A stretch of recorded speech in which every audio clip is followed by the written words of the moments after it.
Assalamualaikum warahmatullahi wabarakatuh. Selamat pagi.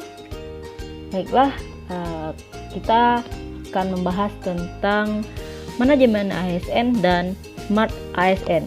Ini merupakan resume dari materi agenda 2 Latsar CPNS Pemprov Sumbar tahun 2022. Sebelumnya, perkenalkan, nama saya Rizky Oktaviani dengan jabatan Analis Industri di Dinas Perindustrian dan Perdagangan Provinsi Sumatera Barat. Saya dari golongan 3, angkatan 34, kelompok 1, Latsar Pemprov Sumbar 2022. Ada dua materi yang akan dibahas, yaitu yang pertama manajemen ASN dan yang kedua adalah Smart ASN.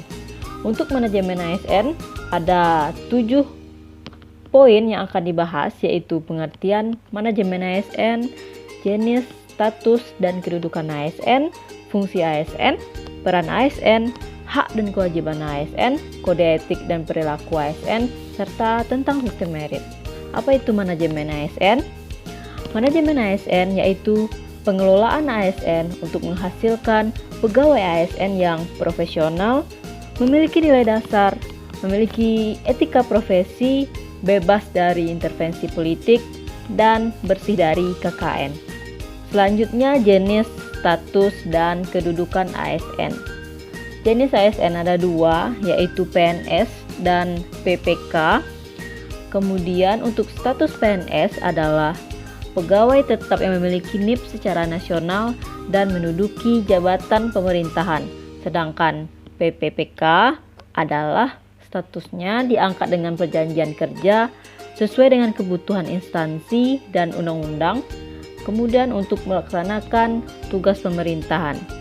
Untuk kedudukannya PNS dan P3K sama, yaitu berkedudukan sebagai unsur aparatur negara. Yang kedua, melaksanakan kebijakan yang ditetapkan oleh pimpinan dan harus bebas dari pengaruh atau intervensi golongan dan partai politik. Selanjutnya, fungsi dan tugas ASN. Fungsi ASN ada 3, yaitu sebagai pelaksana kebijakan publik dengan tugasnya adalah melaksanakan kebijakan yang dibuat oleh pejabat pembina kepegawaian sesuai dengan ketentuan perundang-undangan. Yang kedua, fungsi ASN sebagai pelayan publik, yaitu memberikan pelayanan publik yang profesional dan berkualitas. Dan yang ketiga, fungsi ASN sebagai perekat dan pemersatu bangsa dengan tugasnya yaitu mempererat persatuan dan kesatuan negara kesatuan Republik Indonesia. Kemudian selanjutnya adalah hak ASN. ASN di sini ada 5, yaitu gaji, tunjangan dan fasilitas, kemudian cuti, lalu jaminan pensiun, perlindungan, dan pengembangan kompetensi.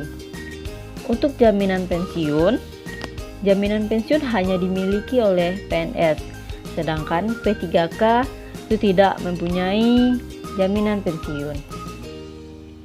Untuk kewajiban ASN itu sama untuk PNS dan P3K, artinya adalah suatu beban atau tanggung jawab yang bersifat kontraktual atau sesuatu yang sepatutnya dilaksanakan oleh ASN itu sendiri. Ada 8 poin. Yang pertama, setia dan taat kepada Pancasila, Undang-Undang Dasar 1945, dan Negara Kesatuan Republik Indonesia.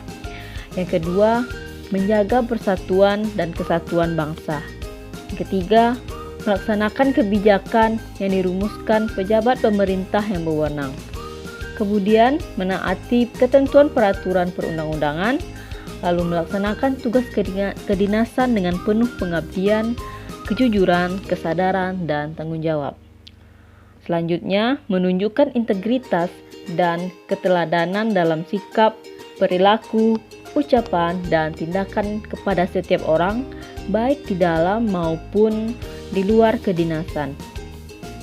Lalu, menyimpan rahasia jabatan dan hanya dapat mengemukakan rahasia jabatan sesuai dengan ketentuan peraturan perundang-undangan. Yang terakhir, bersedia ditempatkan di seluruh wilayah negara kesatuan Republik Indonesia. Selanjutnya adalah kode etik ASN. Yang pertama, ASN wajib melaksanakan tugasnya dengan jujur, bertanggung jawab, dan berintegritas tinggi. Yang kedua, ASN harus melaksanakan tugasnya dengan cermat dan disiplin. Yang ketiga, melayani dengan sikap hormat, sopan, dan tanpa tekanan. Yang keempat, melaksanakan tugasnya sesuai dengan perintah atasan atau sejauh tidak bertentangan dengan ketentuan perundang-undangan dan etika pemerintahan.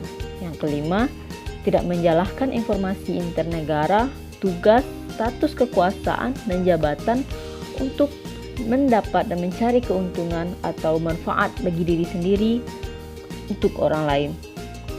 Kemudian, memberikan informasi secara benar dan tidak menyesatkan kepada pihak lain yang memerlukan informasi terkait. Lalu, melayani dengan sifat hormat, sopan, dan tanpa tekanan. Lalu, melaksanakan tugasnya sesuai dengan peraturan keundang-undangan. Yang 9, menjaga agar tidak terjadi konflik kepentingan dalam melaksanakan tugasnya. Yang 10, memegang teguh nilai ASN dan selalu menjaga reputasi dan integritas ASN. Yang 11, menggunakan kekayaan dan barang milik negara secara bertanggung jawab, efektif, dan efisien. Yang terakhir, menjaga agar tidak terjadi konflik kepentingan dalam melaksanakan tugasnya. Kemudian akan kita singgung sedikit tentang sistem merit. Sistem merit adalah kebijakan manajemen ASN yang terbaru yang berdasarkan kepada kualifikasi, kompetensi, dan kinerja secara adil dan wajar dengan tanpa membedakan latar belakang politik, ras, warna kulit, agama, asal-usul, jenis kelamin, status pernikahan, umur, atau kondisi kecacatan. Oke, baiklah, selanjutnya kita akan masuk ke materi Smart ASN. Sebagai ASN, kita harus memiliki dan menguasai cara bermedia digital secara bertanggung jawab. Sebelumnya akan kita bahas apa itu literasi digital. Literasi digital banyak menekankan pada kecakapan pengguna media digital dalam melakukan proses mediasi media digital yang dilakukan secara produktif. Seorang pengguna yang memiliki kecakapan literasi digital yang bagus tidak hanya mampu mengoperasikan alat, melainkan juga mampu bermedia digital dengan penuh tanggung jawab. Pada saat ini, Indonesia akan membangun Indonesia Digital Nation yang bermartabat, berkeadilan, dan berdaya saing, di mana di semua sektor, di sektor pemerintahan, masyarakat, dan ekonomi itu akan dilakukan semuanya secara digital. Selanjutnya adalah kerangka kurikulum literasi digital. Ada 4, yaitu digital skills, yaitu ASN mampu memahami perangkat keras dan lunak, TIK, serta sistem operasi digital.